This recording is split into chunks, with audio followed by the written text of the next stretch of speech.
Hello friends, welcome back to my YouTube channel build your base. आज हम जो topic discuss कर रहे हैं वो है 3D बायो प्रिंटिंग।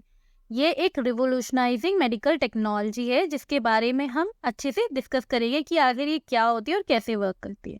चलिए स्टार्ट करते हैं, देखते हैं अब क्या है। इंट्रोडक्शन हम बताते हैं कि जो 3D बायो प्रिंटिंग है ये एक रिवोल्यूशनरी टेक्नोलॉजी है जो कि क्या करती है, एक 3 डायमेंशनल स्ट्रक्चर को फॉर्म करती है। ठीक है, ये 3 dimensional structure living cell, biomaterial and biological molecule से मिलकर बना होता है। इसमें इस तरह की एक कटिंग एज टेक्निक यूज होती है जो कि प्रिसाइज डिपोजिशन करता है बायोलॉजिकल मटेरियल का layer by layer to create a complex tissue construct. मतलब बेसिकली एक ऐसा कॉम्प्लेक्स टिश्यू जो होता है उसे कंस्ट्रक्ट करती है और उसको कंस्ट्रक्ट करके एक ऑर्गन बनाती है। ठीक है, एक ऑर्गन मॉडल हमारा तैयार होता है। ये बेसिकली एक तरीके का आप मान सकते हो आर्टिफिशियल ऑर्गन होता है जो कि एज अ रियल ऑर्गन की तरह वर्क करे, तो उसको सब्स्टिट्यूट करे। मतलब अगर कोई ऑर्गन आपका डैमेज हो गया या कोई ऑर्गन में प्रॉब्लम क्रिएट हो गई तो आप उसके साथ इस ऑर्गन को रिप्लेस कर सकते हैं। ये एज अ सेम फंक्शन करेगा आपके ऑर्गन की तरह।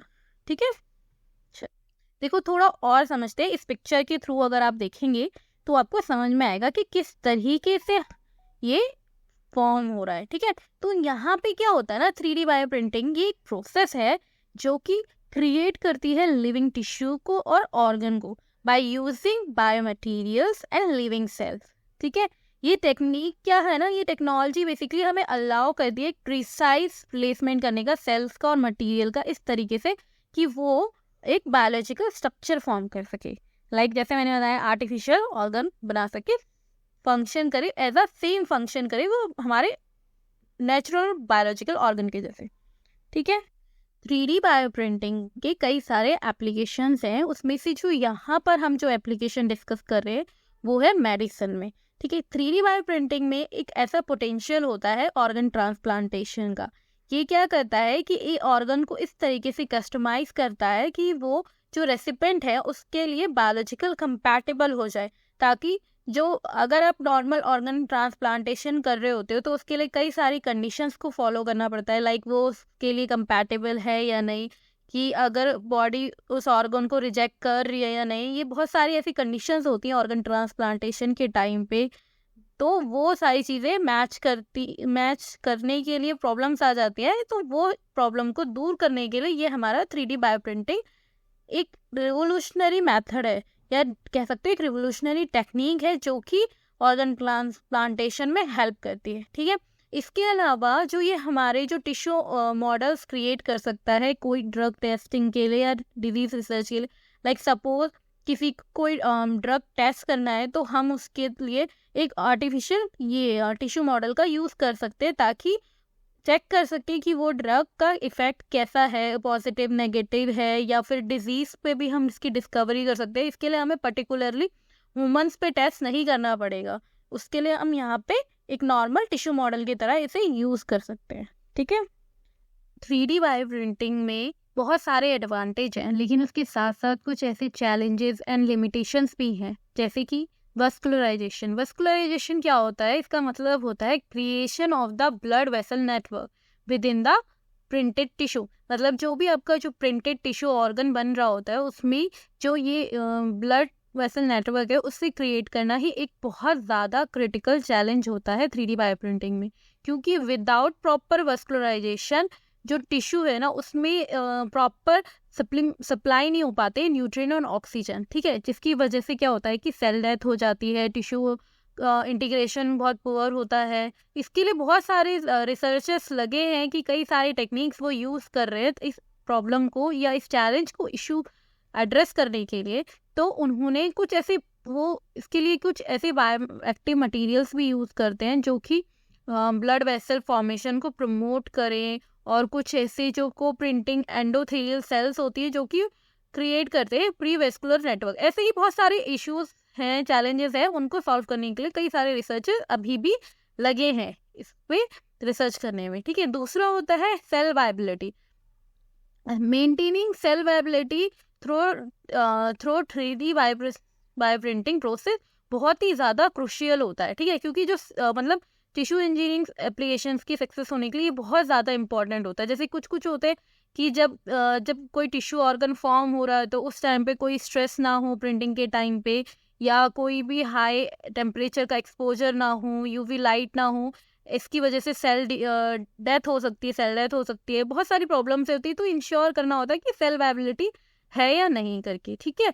उसके अलावा रेगुलेटरी क्या होता है, जैसे कि एक जो भी मतलब रेगुलेटरी बेसिकली जो भी उसका सिग्निफिकेंट चैलेंज है 3D बायो प्रिंटिंग का, उसको मतलब अगर आप ट्रांसलेट कर रहे हो रिसर्च फाइंडिंग में या क्लिनिकल एप्लीकेशंस में, तो वो बहुत ही इंपॉर्टेंट हो जाता है, ठीक है।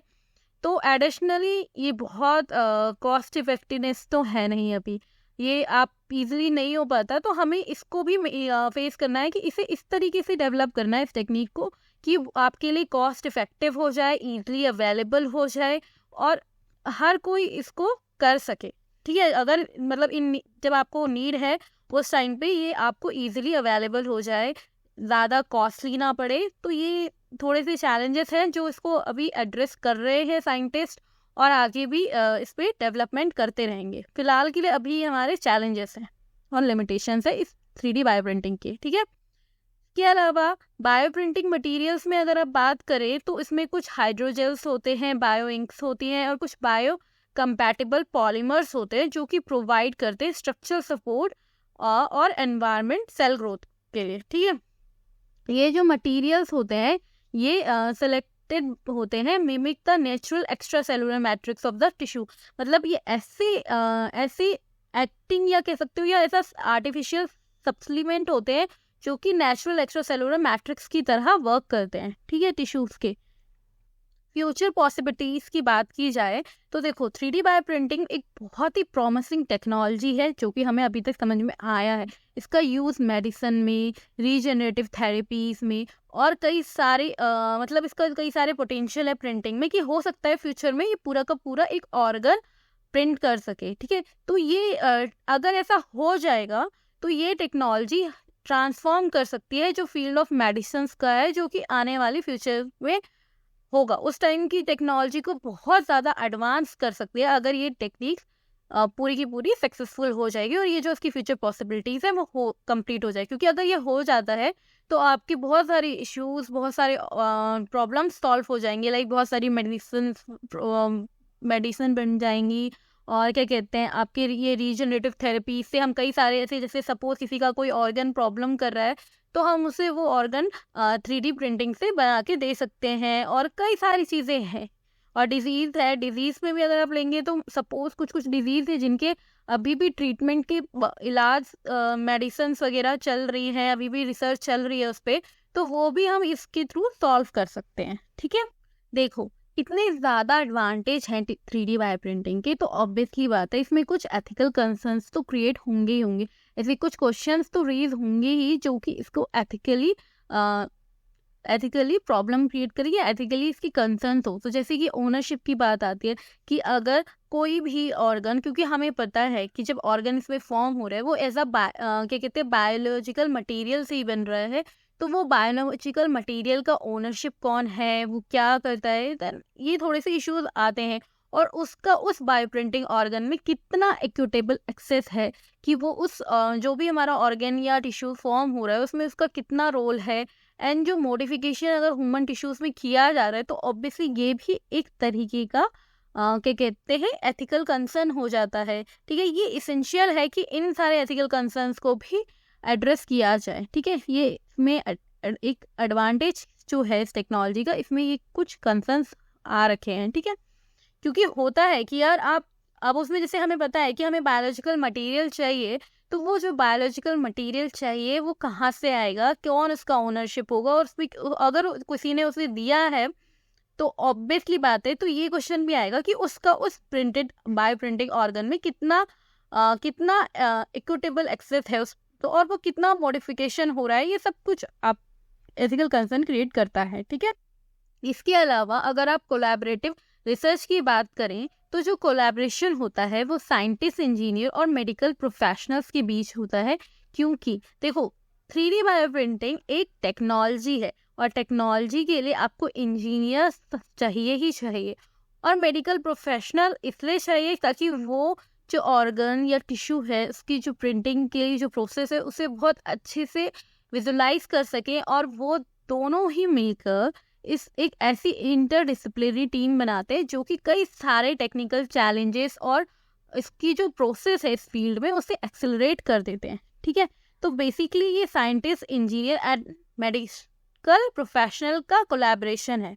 3D अगर ये तीनों का कोलैबोरेशन हो जाता है अच्छे से, तो ये 3D बायो प्रिंटिंग के एडवांसमेंट के लिए बहुत ही ज़्यादा बेनिफिशियल हो जाएगा। ठीक है, clinical trials and regulatory approval. देखो, कोई भी रिसर्च अगर आप कर रहे हो तो विदाउट मतलब like in case of medicine, tissues, organ, like human research, अगर आप कोई भी चीज़ कर रहे हो ह्यूमन से रिलेटेड या ह्यूमन पर या एनीथिंग, तो उसके लिए आपको क्लिनिकल ट्रायल्स तो करने ही पड़ते हैं। विदाउट क्लिनिकल ट्रायल आप प्रूफ नहीं कर सकते कि आपने जो डेवलप किया है वो सेफ्टी है उसकी या नहीं है, सेफ है या नहीं है, उसकी एफिशिएंसी क्या है। तो यहाँ पे भी आपको जो 3D bio printing tissue and organ आप बना रहे हैं उसकी सेफ्टी और एफिशिएंसी डेमोन्स्ट्रेट करने के लिए आपको क्लिनिकल ट्रायल्स करने की ज़रूरत पड़ती है। और ये क्लिनिकल ट्रायल आपको ऑब्टेन करने पड़ता, मतलब इस क्लिनिकल ट्रायल के लिए आपको अप्रूवल की ज़रूरत होती है, जो कि रेगुलेटरी अप्रूवल होता है। ठीक है, क्योंकि इस प्रोसेस में क्या होता है ना कि आपकी रिगोरस टेस्टिंग होती है, एवोल्यूशन होता है या एवेलुएशन होता है कि आपकी जो क्वालिटी चेक किया जाता है ना बेसिकली कि जो बायो प्रिंटेड प्रोडक्ट है कि वो किस तरह की क्वालिटी है, उसकी परफॉर्मेंस क्या है, वो सेफ है, उसकी इफिशिएंसी क्या है, ये सारी चीज़ें चेक करी जाती है। विदाउट क्लिनिकल ट्रायल आप ये बात प्रूफ नहीं कर सकते हो कि ये आपका प्रोडक्ट सेफ और एफिशिएंसी क्या है उसकी या एफिशिएंसी है उसकी। ठीक है, तो ये इसके लिए ये बहुत इंपॉर्टेंट। ग्लोबल इम्पैक्ट, अगर आप ग्लोबल इम्पैक्ट की बात करें, जैसा कि अभी तक मैंने 3D बायो प्रिंटिंग में आपको ये समझाया कि किस तरह के ऑर्गन, मतलब हम इसमें ऑर्गन्स बना सकते हैं। ठीक है, प्रोड्यूस कर सकते हैं, आर्टिफिशियल कह सकते हो या एक फैब्रिकेटेड ऑर्गन बोल सकते हो। तो उसकी वजह से क्या होगा कि ऑर्गन ट्रांसप्लांटेशन में इम्प्रूवमेंट हो जाएगी, उसकी जो एक्सेस है वो इम्प्रूव हो जाएगी। देखो बेसिकली क्या है ना, अगर किसी पर्सन को कोई ऑर्गन की डिफेक्ट है, ऑर्गन में कोई डिफेक्ट है या ऑर्गन की प्रॉब्लम है, तो वो ट्रांसप्लांटेशन कर सकता है इसके थ्रू इजीली, क्योंकि ऑब्वियसली बात है वो बायोलॉजिकल कंपैटिबल ऑर्गन प्रोड्यूस कर सकता है एज रेसिपेंट, कि जैसा उसे रेसिपेंट के लिए चाहिए उस तरह का वो बायोलॉजिकल कंपैटिबल ऑर्गन बनाएगा और वो इजीली ट्रांसप्लांटेशन में हेल्प करेगा। और फिर मेडिसिन की बात भी करें तो प्रिसाइजेशन मेडिसिन बनेगी, एडवांस हो जाएगा। मतलब बेसिकली मेडिसिन, अगर आपकी कोई डिजीज़ है तो उसके लिए पर्टिकुलर कौन सी ऐसी मेडिसिन दी जाए कि वो डिजीज़ फ्री हो जाए या डिजीज़ ख़त्म हो जाए, तो वो चीज़ के लिए भी इसमें बहुत हेल्प मिलेगी। मतलब फ्यूचर में और ऑल ओवर वर्ल्ड के हिसाब से अगर देखेंगे तो इसका बहुत इफेक्ट रहेगा। ठीक है, ऑब्वियसली बात है कि इकोनॉमिक ग्रोथ तो करता ही है। अब इतनी सारी एडवांसमेंट है इस टेक्नोलॉजी में, तो इकोनॉमिक ग्रोथ तो है ही। ठीक है, इस इनोवेशन के थ्रू। उसके अलावा कई सारे क्रिटिकल हेल्थ केयर चैलेंज हैं जो वर्ल्ड वाइड चल रहे हैं, उसको भी ये ईजिली कह सकते हो पोटेंशियली एड्रेस करेगा, उस इशू को भी ये देखेगा कि उसके थ्रू भी हम ये चीज़ सॉल्व कर सकते हैं 3D बायो प्रिंटिंग के थ्रू। ठीक है, आई होप आपको समझ में आया। फ्यूचर चैलेंजेस एंड अपॉर्चुनिटी, देखो जैसे जैसे 3D bio printing continue evolve हो रही है तो वैसे वैसे चैलेंजेस आएंगे, उन्हें एड्रेस करने की ज़रूरत पड़ेगी। तो जैसे कुछ चैलेंजेस में आता है स्केलेबिलिटी। स्केलेबिलिटी क्या होता है, ये एक क्रिटिकली चैलेंज है 3D बायो प्रिंटिंग का। पर्टिकुलरली क्या होता है कि जब आप एम कर रहे हो कि टिश्यू एंड ऑर्गन्स को लार्ज स्केल में प्रोड्यूस करने का क्लिनिकल एप्लीकेशंस के लिए, तो इसमें कई सारे चैलेंज आते हैं। तो जैसे अगर आप प्रोडक्शन रेट की बात करोगे तो बायो प्रिंटिंग में क्या है ना, बायो प्रिंटिंग टेक्नोलॉजी एक लिमिटेड स्पीड से प्रिंट करती है। तो अगर आप रैपिड प्रोडक्शन करना चाहते हो लार्ज क्वांटिटी का, तो ये इशू आएगा। ठीक है, ऑर्गन्स और मतलब टिश्यू और ऑर्गन का अगर आप लार्ज क्वांटिटी में प्रिंट करना चाह रहे हो उसको, तो ये प्रॉब्लम स्पीड करेगी। ठीक है, उसको एड्रेस करने की ज़रूरत है। फिर रिसोर्स अवेलेबिलिटी की बात आती है, क्योंकि जो ये बायो प्रिंटिंग प्रोसेस है इसके लिए कुछ सफिशिएंट रिसोर्सेज चाहिए होंगे, कुछ equipment, material, even skill person, ये सब ऐसे कई सारी चीज़ें होती हैं जो उसमें चाहिए होंगी। फिर क्वालिटी कंट्रोल की अगर आप बात करें तो वो भी बहुत मायने रखती है, क्योंकि अगर आप प्रोडक्शन हाई मतलब लार्ज स्केल प्रोडक्शन कर रहे हो तो ऑब्वियसली बात है आपको ये इंश्योर करना होगा कि जो इसकी सेफ्टी और एफिशिएंसी है वो प्रॉब्लम ना हो उसमें, ठीक है। उसकी क्वालिटी कंट्रोल को मेजर करने की बहुत ज़्यादा ज़रूरत पड़ेगी, क्योंकि ऐसा ना हो ना कि क्वांटिटी के चक्कर में क्वालिटी डिक्रीज हो जाए, तो वो सब भी इसमें आते हैं।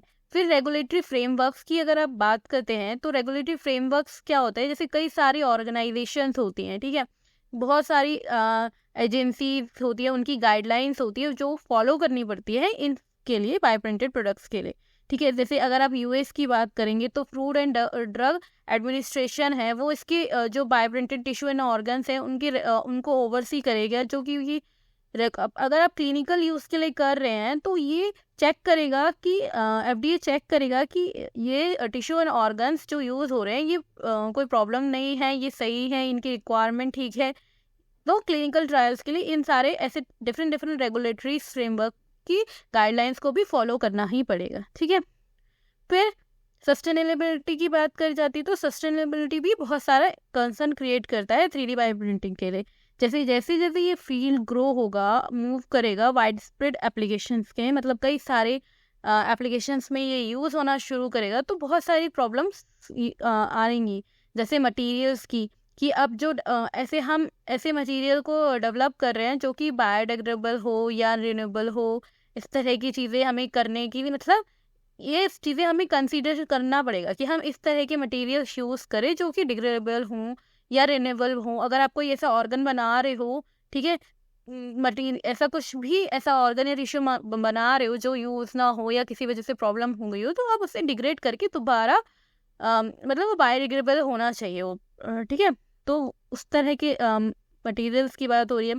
एनर्जी कंजप्शन की बात हो रही कि जितना ज़्यादा अगर आप प्रिंटिंग कर रहे हो ऑर्गेनिज्म की, तो उस तरीके से जो उसमें जो एनर्जी यूज़ हो रही है उसे ऑप्टिमाइजेशन भी करना चाहिए कि कम से कम एनर्जी में हमारा काम बन जाए, इस तरीके से, ठीक है।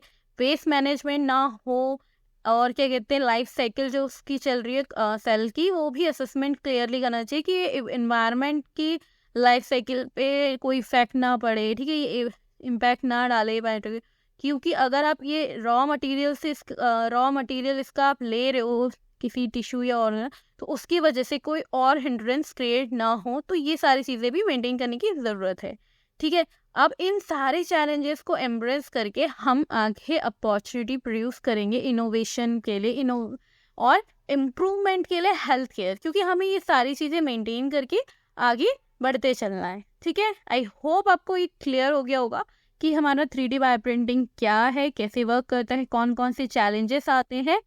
इसी तरह जैसे कंक्लूजन में अगर हम बात करें तो जो एडवांसमेंट 3D बायो प्रिंटिंग का है उसमें कई सारे पोटेंशियल है, ठीक है, जो कि मेडिकल टेक्नोलॉजी और हेल्थ केयर को बिल्कुल ट्रांसफॉर्म कर देगी, ठीक है। और जो हमारे एथिकल कंसिडरेशंस हैं, चैलेंजेस हैं, या फोस्टरिंग कोलैबोरेशंस है, या जो भी फ्यूचर है बायो प्रिंटिंग का, वो बहुत ज़्यादा प्रोमिसिंग है। ये तो हमें समझ में आ गया। अगर जो भी इसके सिंपल सी बात है कि अगर जितने भी इसमें कुछ इश्यूज हैं और चैलेंज है, अगर उनको फेस करा जाए और उनका सॉल्यूशन निकाल दिया जाएगा, तो ये टेक्निक बहुत ज़्यादा प्रॉमिसिंग हो जाएगी, बहुत ज़्यादा एडवांसेबल हो जाएगी हमारे लिए, ठीक है, मतलब ह्यूमंस के लिए। क्योंकि हम अगर मेडिकल फील्ड में ले लो या फिर आप किसी भी अदर फील्ड की भी अगर आप बात करते हो, तो उसमें ये बहुत ही इंपॉर्टेंट रोल प्ले करेगा, ठीक है। आई होप आपको ये 3D बायो प्रिंटिंग समझ में आ गई होगी। तो बेसिकली ये 3D बायो प्रिंटिंग कैसे वर्क करती है, क्या वर्क करती है, ये थोड़ा बहुत आपको यहाँ समझा दिया मैंने। ओके गाइस, आज के लिए बस इतना ही। आई होप आपको मेरी ये वीडियो इन्फॉर्मेटिव लगी हो। अगर आपको ये इन्फॉर्मेटिव लगी है तो प्लीज़ मेरी वीडियो को लाइक एंड चैनल को सब्सक्राइब करना ना भूलें। चलिए मिलते हैं अब हम अगली वीडियो में एक नई टेक्निक के साथ। Bye, thank you.